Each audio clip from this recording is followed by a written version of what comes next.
Hey dosto, মই আজি আপোনালোকক শিকাম ইউটিউব চেনেলৰ প্ৰফাইল পিকচাৰ আৰু বেকগ্ৰাউণ্ড পিকচাৰ কেনেদৰে লগাব পাৰি। তো বলক দেৰি নকৰি ভিডিঅ'টো আৰম্ভ কৰোঁ। তো আমি ফাৰ্ষ্ট যাব লাগিব ক্ৰম ব্ৰাউজাৰত। ক্ৰম ব্ৰাউজাৰ ওপেন কৰিব লাগিব। ক্ৰম ব্ৰাউজাৰত youtube.com সাৰ্চ কৰিব লাগিব। যেটা আপোনালোকে ক্ৰম ব্ৰাউজাৰত ইউটিউব চেনেল ক্ৰিয়েট কৰি থৈ দিছে তাতে যাব লাগিব। তাতে যোৱাৰ পিছত ডেস্কটপ সাইডত ক্লিক কৰিব লাগিব। তেতিয়া আপোনাৰ ইন্টাৰফেসটো বহুত ধুনীয়াকৈ আহে।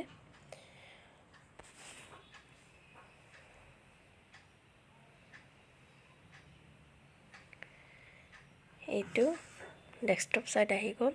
ইয়ৰ চেনেলত ক্লিক কৰিব লাগিব। ইয়ৰ চেনেলত ক্লিক কৰাৰ পিছত কাস্টম চেনেলত যাব লাগিব। YT ষ্টুডিঅ ওপেন হৈ গ'ল।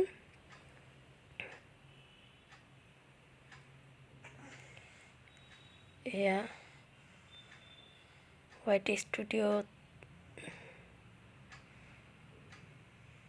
যোৱাৰ পিছত সাউক লেআউট আছে, ব্ৰ্যান্ডিং আছে, বেসিক ইনফো আছে। তো আমি 2 নম্বৰটো যেটো ব্ৰ্যান্ডিং তাতে ক্লিক কৰিব লাগিব। ব্ৰ্যান্ডিংত ক্লিক কৰাৰ পিছত সাউক এনেকুৱা এটা ৰাউন্ড শেপৰ যেটো মোৰ মনিদাস দৰং ইউটিউব চেনেল হয়তো এম বুলি আহিছে কেপিটেল লেটাৰত তাতে ক্লিক কৰিব লাগিব। যেহেতু তাতে আমি এখন ফটো লগাম। তো এটো চাওক আপোনাৰ ইমেজত যেটো ফটো লগাই হেতু ক্লিক কৰি দিয়াৰ পিছত এয়া চাওক এই ফটোটো আহি গ'ল এনেকে। সাইডত তলত ডান অপশন আছে তাতে ক্লিক কৰিব লাগিব। হৈ গ'ল। এটো ডান হৈ গ'ল। নেক্সট আমি ব্যাকগ্ৰাউণ্ড ফটো দিম। এটো প্ৰফাইল পিক হৈ গ'ল। নেক্সট ব্যাকগ্ৰাউণ্ড ফটো আপলোড অপশনত সেকেন্ড অপশনটো আপলোড তাতে ক্লিক কৰিব লাগিব। ক্লিক কৰি এটা ইমেজ চুজ কৰি এটো চাওক ইমেজটো চুজ কৰাৰ পিছত আকৌ ডান অপশনত ক্লিক কৰিব লাগিব। ক্লিক কৰাৰ পিছত দুটা হৈ গ'ল। এতিয়া আমি পাবলিশ অপশনত যাব লাগিব। পাবলিশ অপশনটো একেবাৰে সাইডত আছে।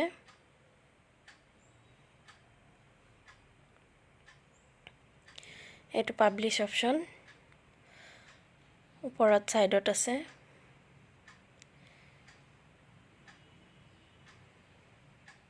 পাবলিশ কৰি দিব লাগিব। হৈ গ'ল পাবলিশ।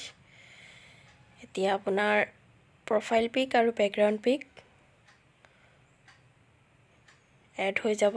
এটো সময় লাগিব অলপ 5 মিনিটটো লাগে 15 মিনিটটো লাগে বা 10 সেকেন্ডো লাগে কাৰণ এটো ডাইৰেক্ট ইউটিউবৰ অফিচৰ পৰা অলপ সময় লাগে আহিব।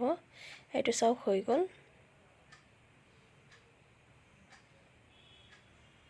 এইটো আহি গ'ল। এই ইয়াতে আহা নাই। ইয়াতে আহিব অলপ সময় লাগিব। আপোনালোকৰো হৈ যাব টেনচন নলব। ঠিক আছে বাই বাই। তো কেনে পালে আপোনালোকে শিকি আশা কৰো ভাল পাইছে।